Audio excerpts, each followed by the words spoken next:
On December 19, 2017, the Tucson Police Department in Arizona got a distressing call about a man pretending to be an undercover cop. The caller said the impersonator had pulled up next to them and their friends, who were parked on the side of the road, claiming to be a cop. He searched them and even put one of them in handcuffs. The police verified that the man was not a real law enforcement officer. Multiple police units were sent to the scene, but when they arrived, the group told them the impersonator had sped off, leaving one person still in handcuffs. Days later, detectives tracked down the impersonator and arrested him with a search warrant. How's it going?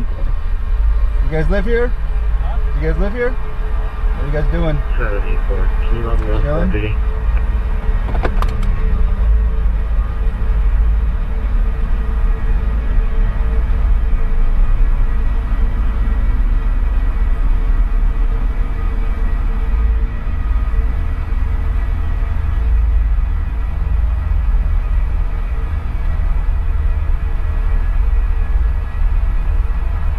The officers seized several items used in the incident, including a white sedan with flashing lights, a radio earpiece, a baton, and a dash cam. When they examined the dash cam, they found it had recorded the entire incident, as well as multiple other times the impersonator had pulled over and confronted people. Wanted different people.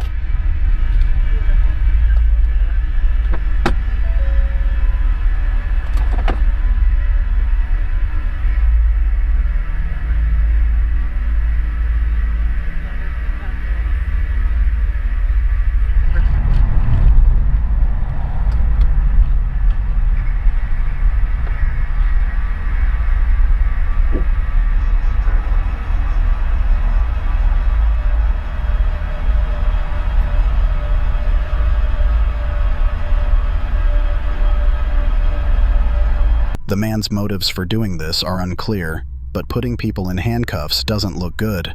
One can only imagine what he really intended to do. In the end, he faced charges of impersonating a law enforcement officer and kidnapping. On July 27, 2018, Wyoming police received multiple calls around dawn about a reckless wrong-way driver on the highway. Officers Rob Meredith and Chris DeBoer were the first to arrive. To stop the driver, they had to use their police cruiser as a barricade, and their dash cam caught it all. Good. Take as many lanes as you can. Watch yourself, watch yourself. We are going to set up like this. He's coming right at us right now. Alright, we got him coming at us, dispatch. As they set up, the wrong-way driver's headlights approached quickly, showing no signs of slowing down or diverting to avoid a head-on collision. Watch yourself.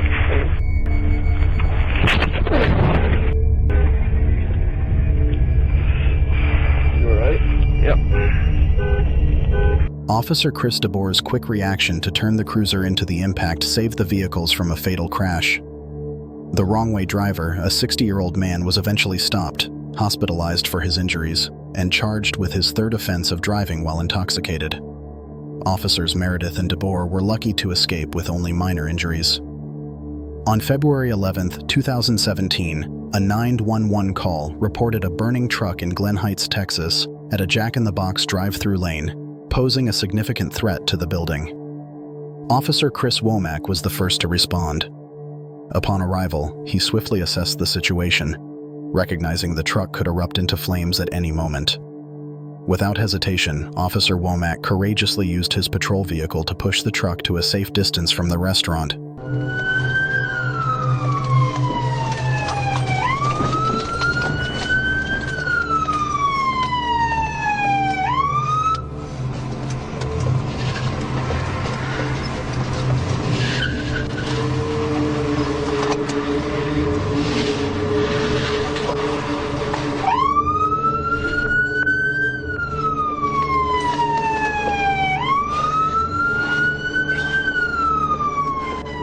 Preventing damage to the building and potential injuries.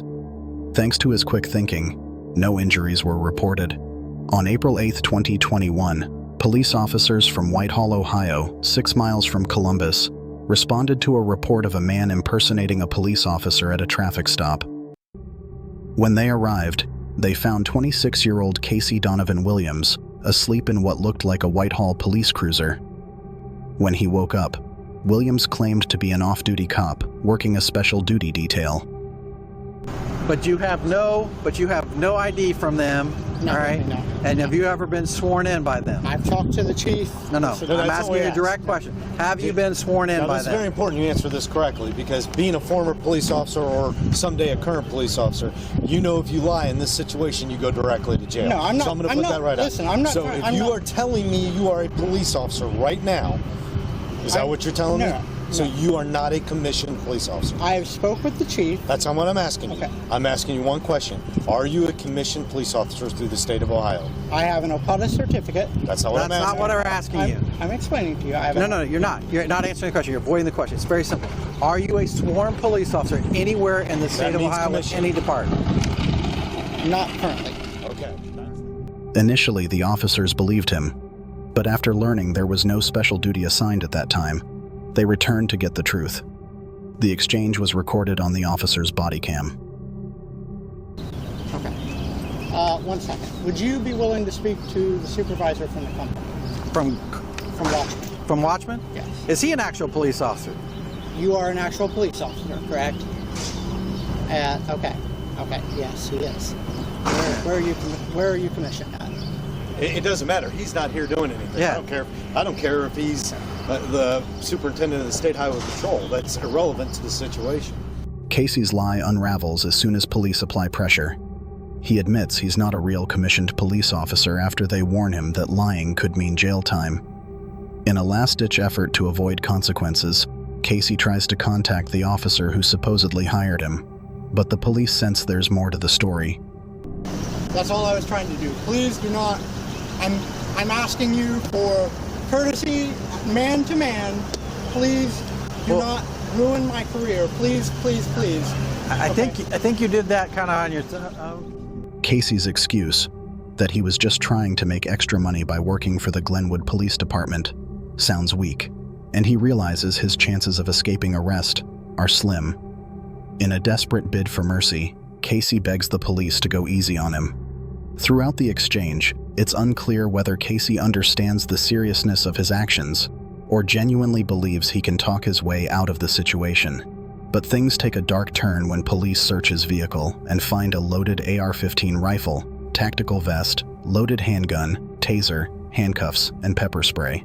If police hadn't intervened, Casey could have used his fake badge and weapons to commit serious crimes, from kidnapping to extortion. This wasn't Casey's first attempt at impersonating a police officer. He had previously been a corrections deputy at the Pauley County Jail but was forced to resign after abusing his authority. Now, Casey faces charges of impersonating a police officer, a third-degree felony, and improper handling of a gun in a motor vehicle, a fourth-degree felony.